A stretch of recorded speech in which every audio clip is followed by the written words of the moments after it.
Chapitre 15. Alors.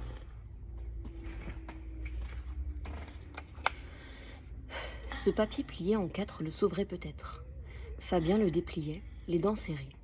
Impossible de s'entendre avec Buenos Aires, je ne puis même plus manipuler. Je reçois des étincelles dans les doigts. Fabien, irrité, voulut répondre. Mais quand ses mains lâchèrent les commandes pour écrire, une sorte de houle puissante pénétra son corps. Les remous le soulevaient, dans les 5 tonnes de métal, et le basculaient. Il y renonça. Ses mains, de nouveau, se refermèrent sur la houle et se réduisirent. Fabien respira fortement. Si le radio remontait l'antenne par peur de l'orage, Fabien, lui, casserait la figure à l'arrivée. Il fallait à tout prix entrer en contact avec Buenos Aires, comme si, à plus de 1500 km, on pouvait leur lancer une corde dans cet abîme. À défaut d'une tremblante lumière, d'une lampe d'auberge presque inutile, mais qui eût prouvé la terre comme un phare, il lui fallait au moins une voix, une seule venue d'un monde qui déjà n'existait plus. Le pilote éleva et balança le poing dans sa lumière rouge pour faire comprendre à l'autre, en arrière, cette tragique vérité, mais l'autre, penché sur l'espace dévasté aux villes ensevelies, aux lumières mortes, ne la connut pas. Fabien aurait suivi tous les conseils, pourvu qu'ils lui fussent criés. Il pensait « Et si l'on me dit de tourner en rond, je tourne en rond. Et si l'on me dit de marcher plein sud ?» Elle existait quelque part, ces terres en paix, douces, sous leurs grandes ombres de lune. Ses camarades, là-bas, les connaissaient, instruits comme des savants, penchés sur des cartes, tout puissants, à l'abri de lampes, belles comme des fleurs. Que savait-il, lui, hors de remous et de la nuit, qui poussait contre lui, à la vitesse d'un éboulement, son torrent noir? On ne pouvait abandonner 2 hommes parmi ces tombes et ces flammants nuages. On ne pouvait pas, on ordonnerait à Fabien, cap au 240. Il mettrait le cap au 240, mais il était nul. Mais il était seul, pardon. Il était seul. Bah, tu vas pas te dire bonjour. Il lui parut que la matière aussi se révoltait. Le moteur, à chaque plongée, vibrait si fort que toute la masse de l'avion était prise d'un tremblement comme de colère. Fabien usait ses forces à dominer l'avion, la tête enfoncée dans la carlingue, face à l'horizon gyroscopique, car, au dehors, il ne distinguait plus la masse du ciel de celle de la terre, perdue dans une ombre où tout se mêlait, une ombre d'origine des mondes. Mais les aiguilles des indicateurs de position oscillaient de plus en plus vite, devenaient difficiles à suivre. Déjà le pilote, qu'elle trompait, se débattait mal. Perdait son altitude, s'enlisait peu à peu dans cette ombre. Il lut sa hauteur, 500 mètres, c'était le niveau des collines. Il les sentit rouler vers les bruits, s'il te plaît, évite.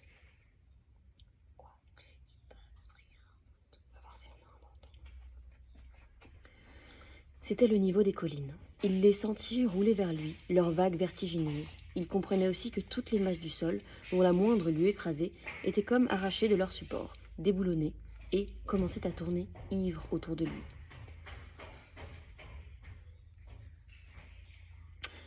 Et commençait autour de lui une sorte de danse profonde et qui le serrait de plus en plus. Il en prit son parti.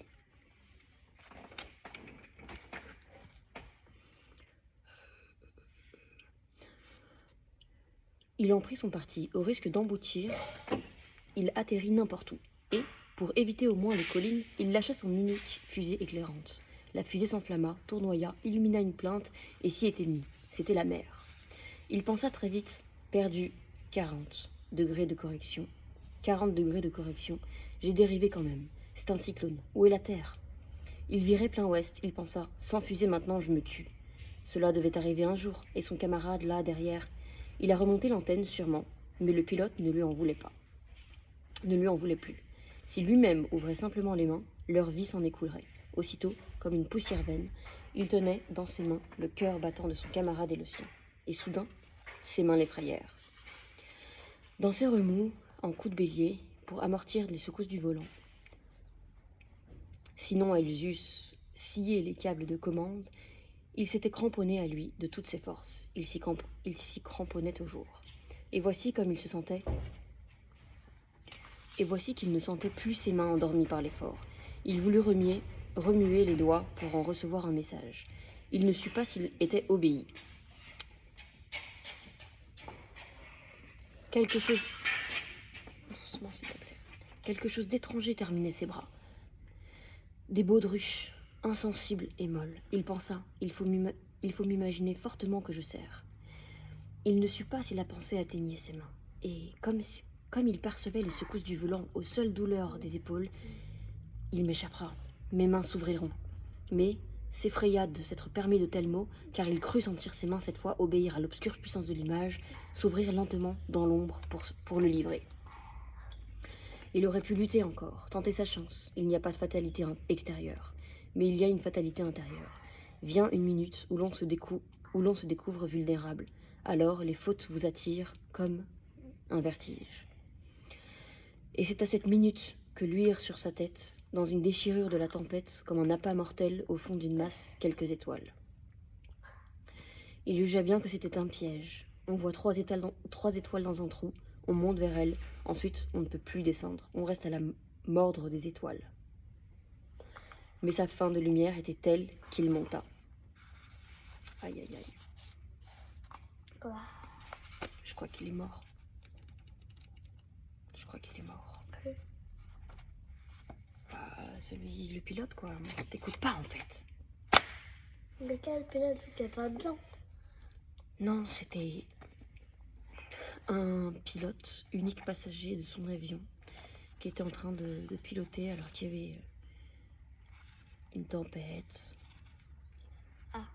Et il a tout fait pour résister, mais je crois qu'il est